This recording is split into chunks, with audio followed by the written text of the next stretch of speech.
Give you an example. Before the Yelwater thing happened, the sad, barbarous attack on the people, the peace-loving people in Yelwater, I had on the 27th of last month a security alert sent to me by somebody that the Fulani were planning to attack Yelwater.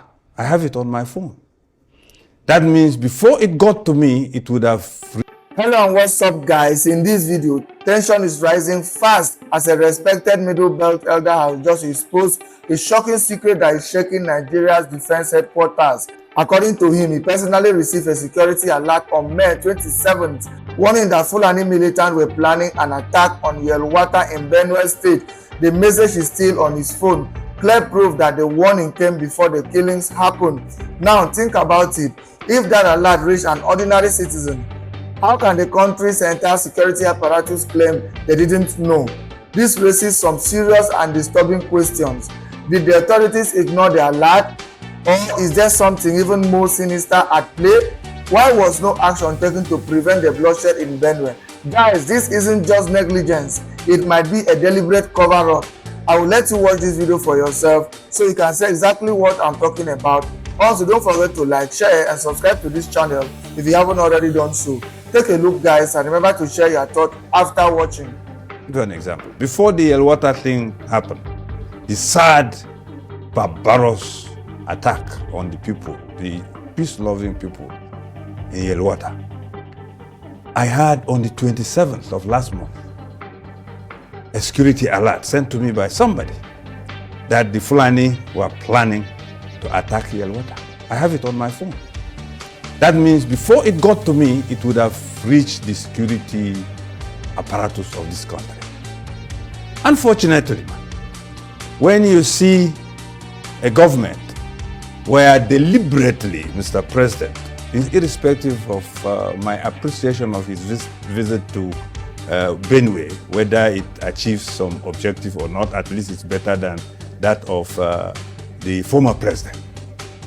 He appointed the NSA, a Fulani man, the Chief of Defense Staff, a Fulani man, the Chief State, what do you call him, the Minister of Defense, Fulani, the Minister of State Defense, Fulani.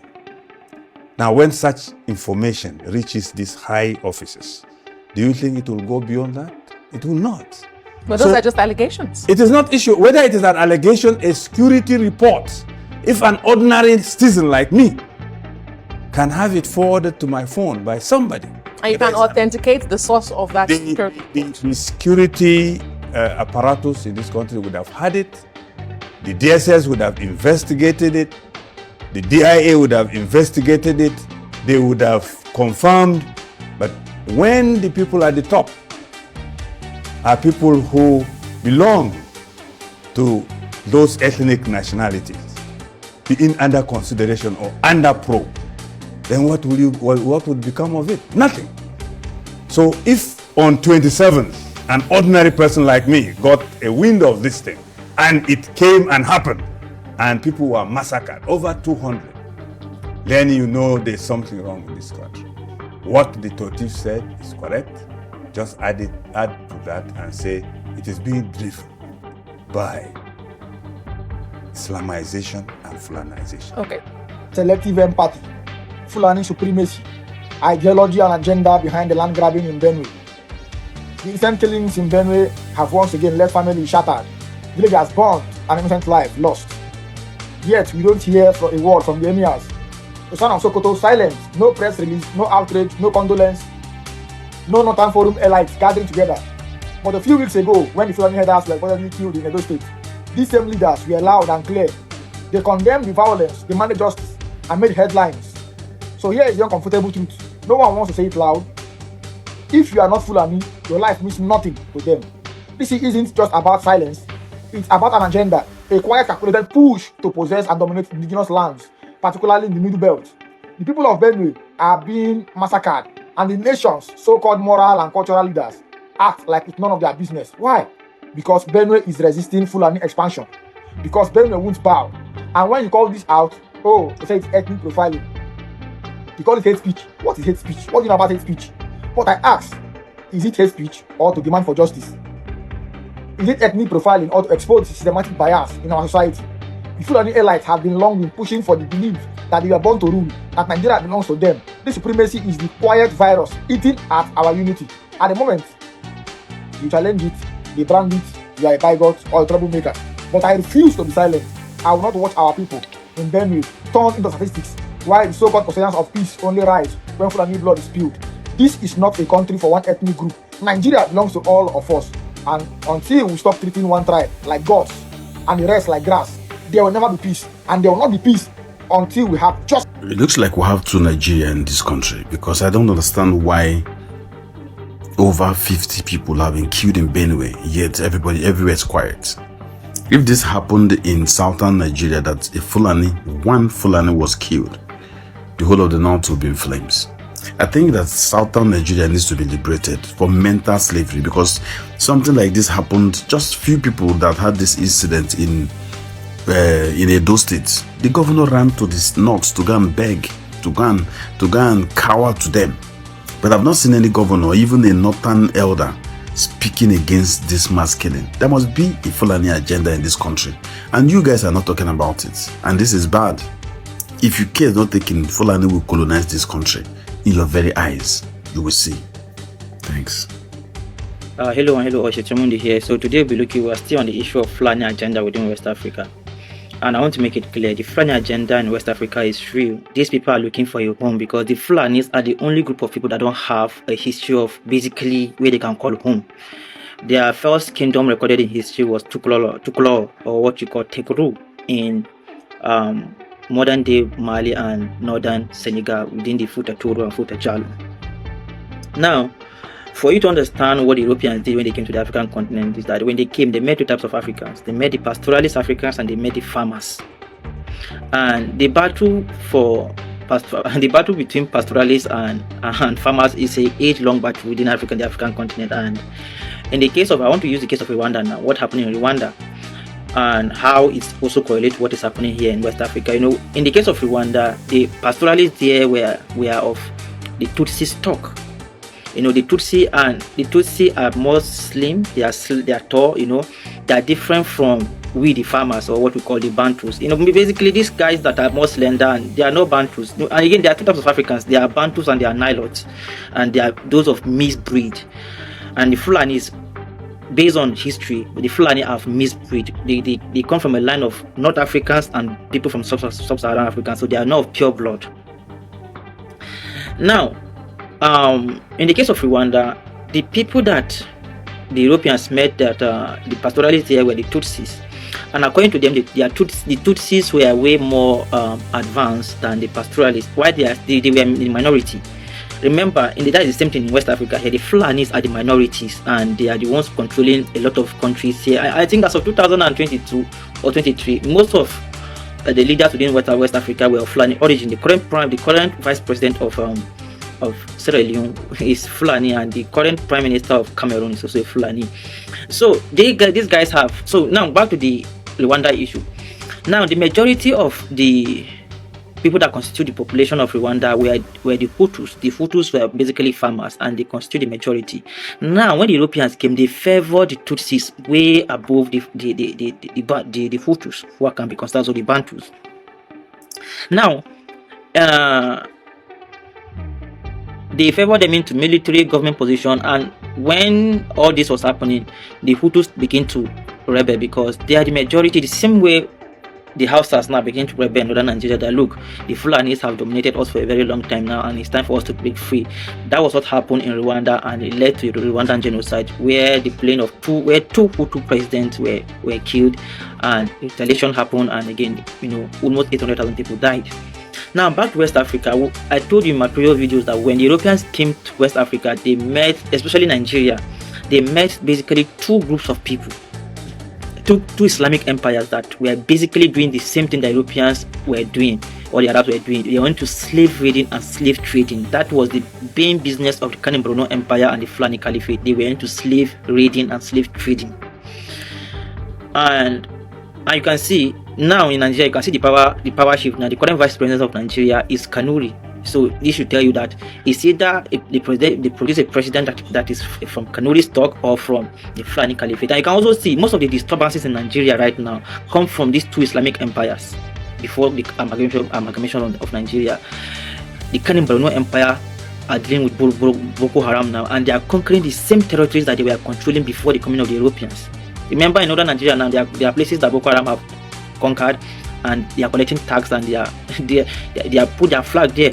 That is what Benue Empire was doing back in those days. And again, the Fulani Caliphate, right, is doing the same thing that they were doing before the coming of the Europeans. So now, the conquest hasn't ended. You know, we are not taught this thing. How can you be a Nigerian, an educated person? I don't know we are not being taught this history. I think it's been hidden for us for a reason. Now, in the case of West Africa now, you can see from Burkina Faso to Ghana to Niger to Chad to Nigeria to Cameroon, most of the people reckon in the case of Kanuri, they are restricted in that region, the Boko Haram. But in the case of the Fulanis now, their agenda has always been to expand and conquer other kingdoms, and it hasn't ended. So, but they have, like I said, the Europeans have two favorite children in Nigeria: the Fulani Caliphate and the Benue Empire. Other tribes like the Yorubas, the Igbos, the Tiv were just like second-class children to them. And they support the Fulanis enjoy mass support from the Europeans. Remember, these people haven't left. So basically, in Africa now, in Nigeria, we are dealing with two colonial powers.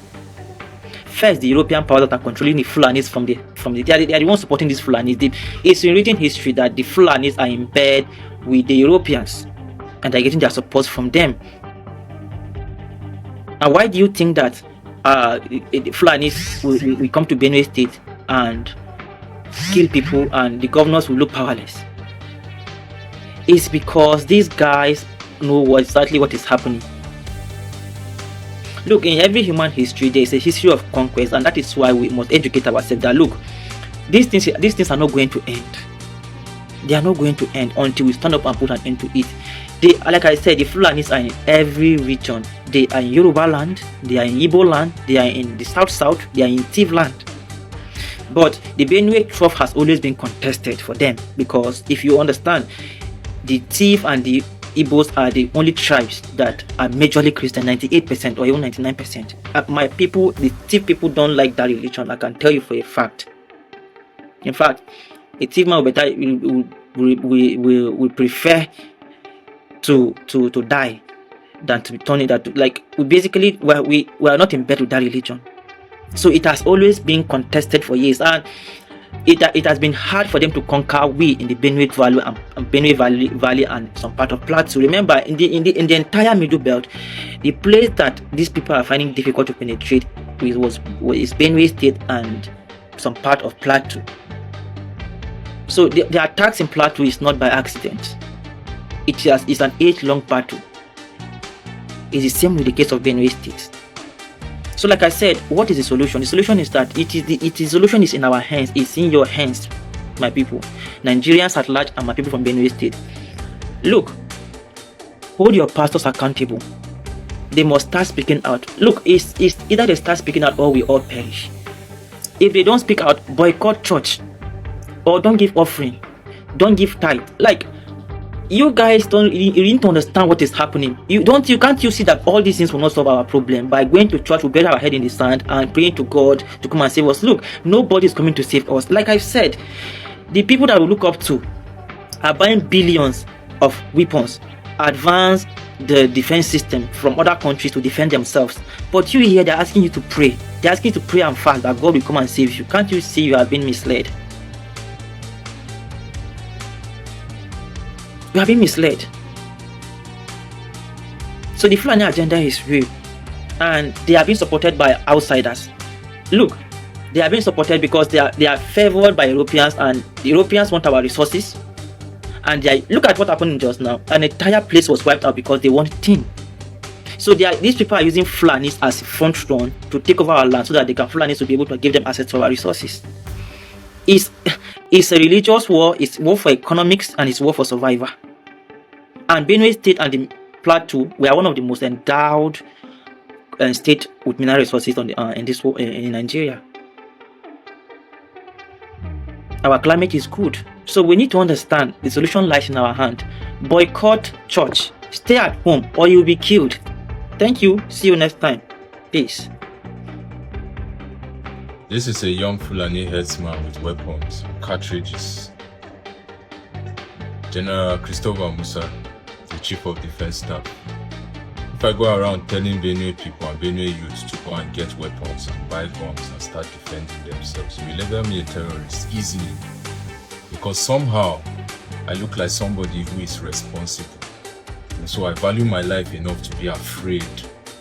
And so I can be intimidated and suppressed. You made statements saying that, people smuggle fuel. Some people in the army leaked information out to those people, and the attacks there in Gelwata is what coordinated. Now we used to have, even within us, people that compromise and give information, because going around, you see the way some of the burnings were made, were targeted, and which means they had insiders. How do you expect the masses to have trust in the military?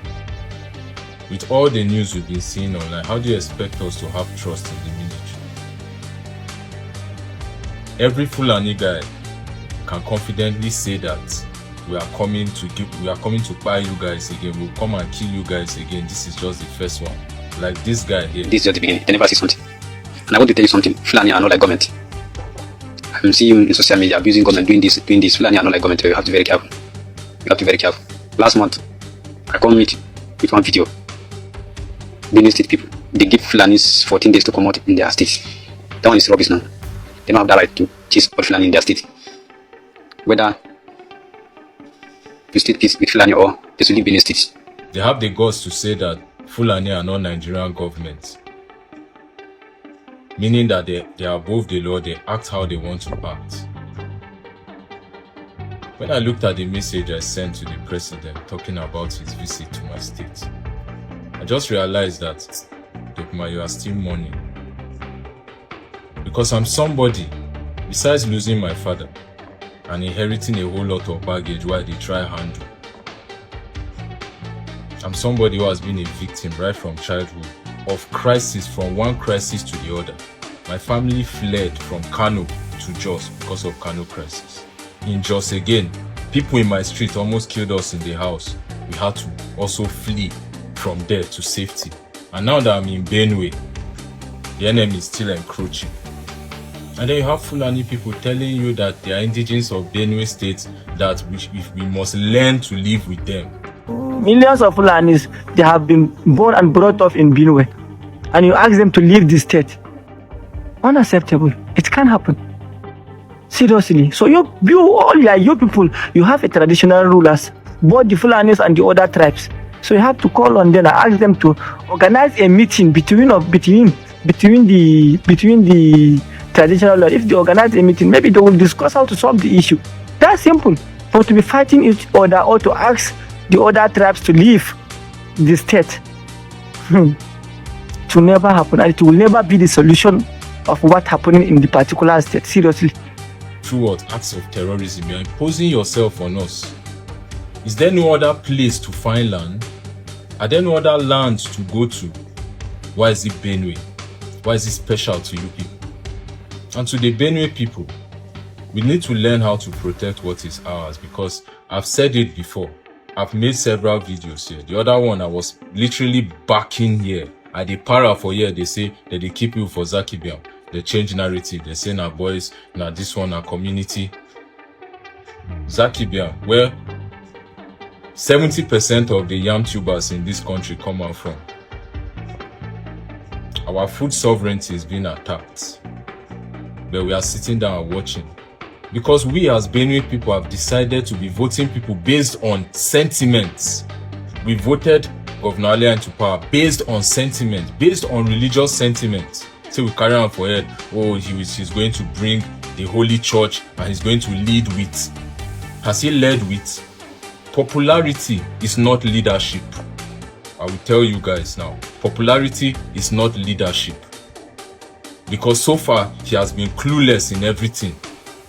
down to appointments, the caliber of people he surrounds himself with.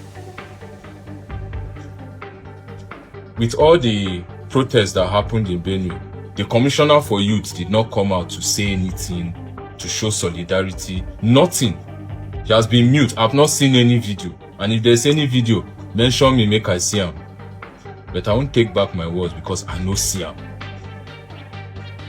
This is what is happening in Benue State. The people in leadership are confused. The cabinets are confused. Everybody is against each other. And a house against itself will crumble. Sure.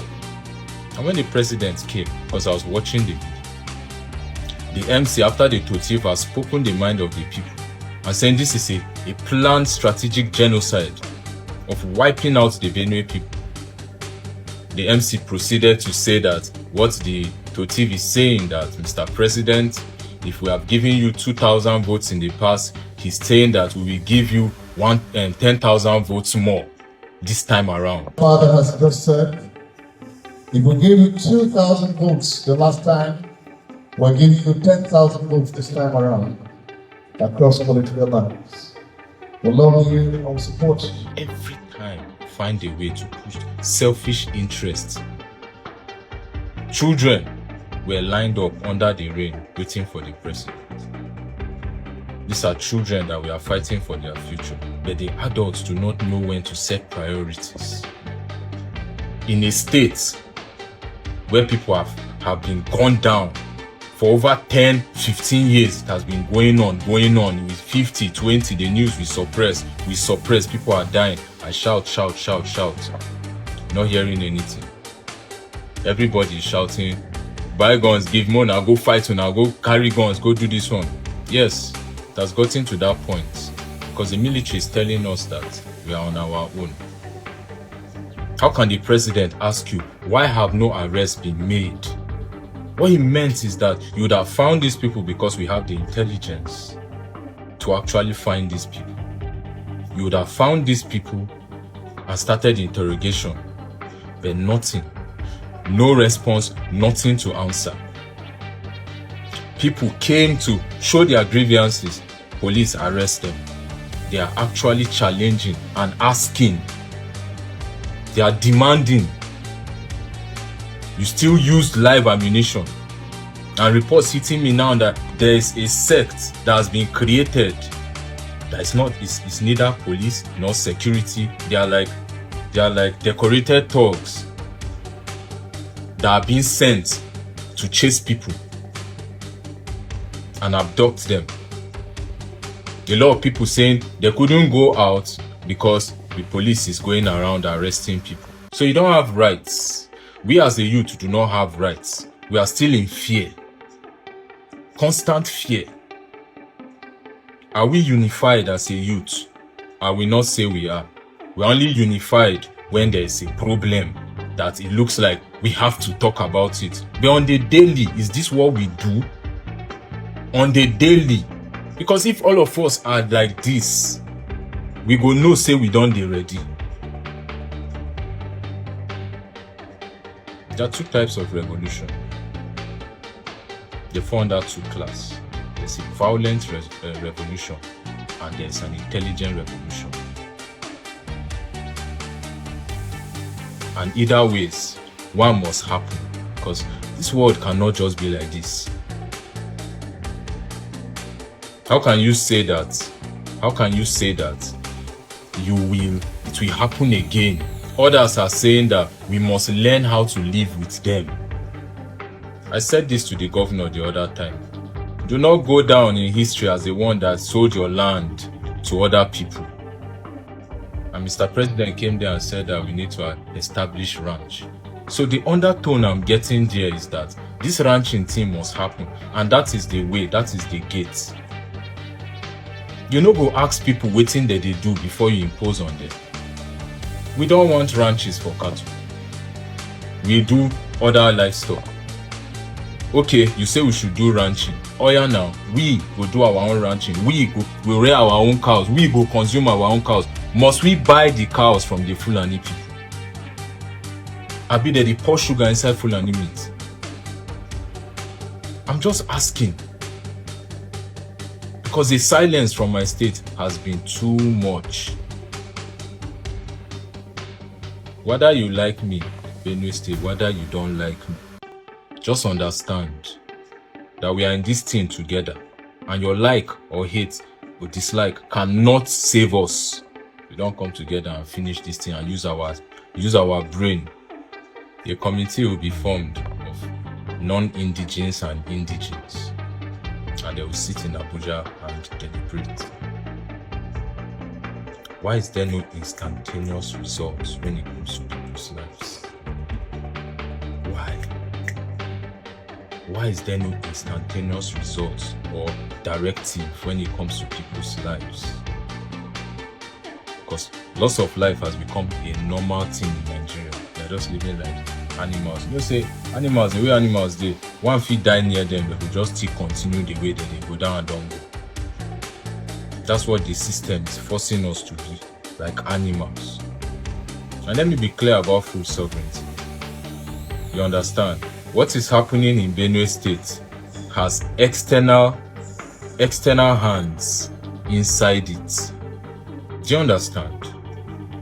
What is happening in Benue and all these places where food is being grown and farmed that have been under consistent attack and sabotage has international interventions inside it. We need to know collectively who our true enemies are. Whether you like it or not, in the future, if we do not stop and secure our food sovereignty, that's the right to own our food, plant our own crop, grow our food, they will sell us GMO. I've said it, they will sell us GMO. They can control the farmer in the land. Because after a while, our normal seeds no go dey. The children wey you born, they go grow come meet GMO. They will take it that GMO is normal. That seeds have to be sold to you. And the ones they are selling to you, no fit plant and grow them. Because they've taken your seeds, they are growing it there, keeping the seeds, creating GMOs and selling back to Africa. And when you see conflicts, there have been discovery of mineral resources there. They will shift the people from that side. Then what next? Somebody will come and invest in it, capture that land for cheap. Listen and listen very good. We cannot be in this century and be acting dumb. There's information everywhere. We cannot be ignorant to the science and the information. And it's time for us to start gathering ourselves small, and start making statements and start understanding where our future lies, because we go old. We go old. And children, would they ask us, how far now? When we know they see as this thing they go worse and worse and worse. What will not do about them? That's what we'll be. We'll sit down and say, the country was bad, this one was this, we'll be explaining ourselves. If the military cannot protect us, we must protect ourselves. Simple as that.